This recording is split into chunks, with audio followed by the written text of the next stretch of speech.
आज आपण भेंडीचे भरीत तयार करूया.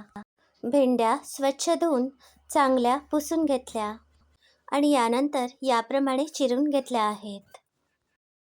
4 हिरव्या मिरच्या मोठ्या आकारातच चिरून घेतल्या आहेत. गॅसवर कढई तापायला ठेवली आहे. यामध्ये थोडेसे तेल घालूया. तेल आता चांगले तापले आहे. 1 चमचाभर मोहरी आणि 1 चमचा बडीशेप घालते. थोडीशी कडीलिंबाची पाने घालते. आता चिरलेल्या हिरव्या मिरच्या घातल्या आहेत. अर्धा चमचा हिंग पावडर घातली आहे. या मिरच्या फोडणीमध्ये चांगल्या परतूया. आता फोडणी तयार आहे. यामध्ये आपण चिरलेली भेंडी घालूया.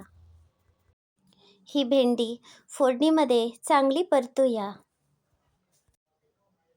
80% शिजवूया. भेंडी फोडणीमध्ये चांगली परतून घेतल्यामुळे त्याच्या तारा सुटत नाहीत. तुम्हाला जर माझ्या रेसिपी आवडत असतील तर माझे चॅनल नक्की सबस्क्राईब करा, शेअर करा. आता यामध्ये 1 चमचा हळद घातली आहे. आता या भेंड्या मी चांगल्या परतून घेतल्या आहेत. सगळ्यात शेवटी आपण मीठ घालायचे आहे.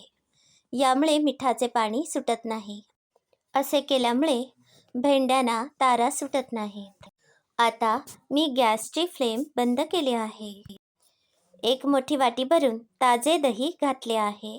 आता हे दही चांगले सरमिसळ करूया. हे भरीत चवीला मस्तच लागते. दुपारी जेवतेवेळी एक तोंडी लावणी म्हणून तयार करू शकता. आता यामध्ये 2 चमचे साखर घातली आहे. पुन्हा एकदा हे भरीत चांगले सरमिसळ करूया. आता आपले चविष्ट भरीत तयार आहे. आजची रेसिपी तुम्हाला कशी वाटली याचा अभिप्राय नक्की कळवा. धन्यवाद.